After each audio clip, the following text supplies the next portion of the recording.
Assalamualaikum warahmatullahi wabarakatuh.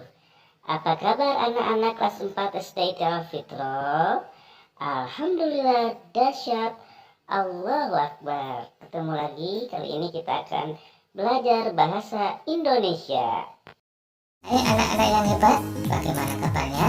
Semoga semua dalam keadaan sehat walafiat ya. Kali ini kita akan belajar muatan bahasa Indonesia. Melanjutkan pembelajaran tentang wawancara, yang akan kita bahas pada kesempatan kali ini yaitu membuat daftar pertanyaan wawancara.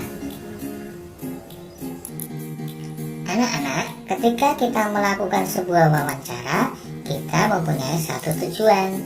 Tujuannya adalah untuk mendapatkan informasi yang kita butuhkan dari seorang narasumber. Nah, untuk menggali informasi yang kita butuhkan dari narasumber, kita memerlukan namanya daftar pertanyaan. Kita bisa menyusun daftar pertanyaan sebelum melakukan wawancara. Dengan menyusun daftar pertanyaan terlebih dahulu, maka diharapkan proses wawancara dapat berjalan lancar dan juga efektif. Nah, untuk itu Pak Guru akan menjelaskan tentang kata tanya yang biasa digunakan dalam wawancara dan juga fungsinya. Anak-anak, mari kita bahas satu persatu kata tanya yang bisa kita gunakan dalam membuat daftar pertanyaan yang kita tujukan kepada narasumber. Kata tanya yang pertama yaitu apa. Nah, kata tanya apa memiliki fungsi untuk menanyakan hal atau peristiwa yang terjadi. Yang kedua, kata tanya berapa. Kata tanya berapa berfungsi untuk menanyakan jumlah. Dan kata tanya yang ketiga yaitu siapa. Kata tanya siapa fungsinya untuk menanyakan pelaku atau orang yang terlibat dalam sebuah peristiwa. Kata tanya berikutnya yaitu di mana. Fungsinya adalah untuk menanyakan tempat kejadian sebuah peristiwa. Yang berikutnya ada kata tanya kapan. Kata tanya kapan fungsinya untuk menanyakan waktu, waktu kejadian dari sebuah peristiwa. Kata tanya berikutnya yaitu mengapa. Kata tanya mengapa fungsinya untuk menanyakan sebab terjadinya sebuah peristiwa. Dan yang terakhir adalah kata tanya bagaimana. Bagaimana adalah kata tanya yang berfungsi untuk menanyakan keadaan atau proses terjadinya sebuah peristiwa. Nah, supaya lebih jelas, Pak Guru akan memberikan contoh bagaimana penggunaan kata tanya dalam susunan kalimat daftar pertanyaan yang kita sampaikan kepada narasumber. Nah, di layar ada seorang narasumber. Nah, gambarnya apa yuk? Ya betul, narasumber kita adalah seorang peternak.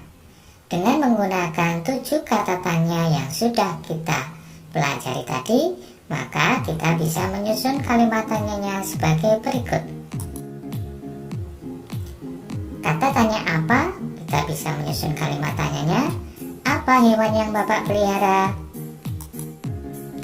Kata tanya berapa, kita bisa susun kalimatnya menjadi berapa banyak hewan yang Bapak pelihara?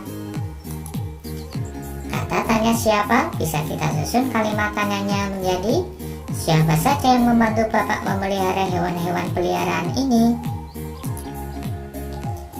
Kata tanya di mana? Di mana Bapak membeli pakan untuk hewan yang Bapak pelihara?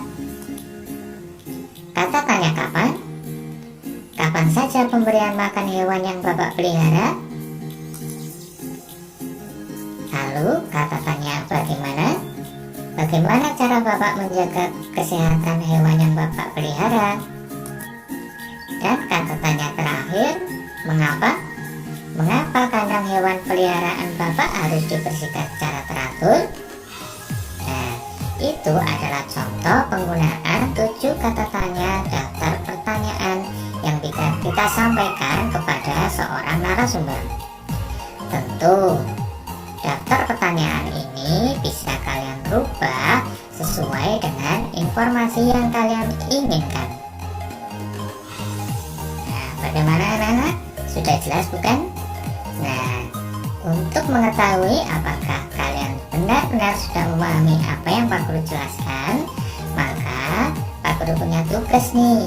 Nah, susunlah atau buatlah daftar pertanyaan dengan narasumber seperti yang ada pada gambar. Nah, menurut kalian, gambar yang tersaji dalam layar itu apa?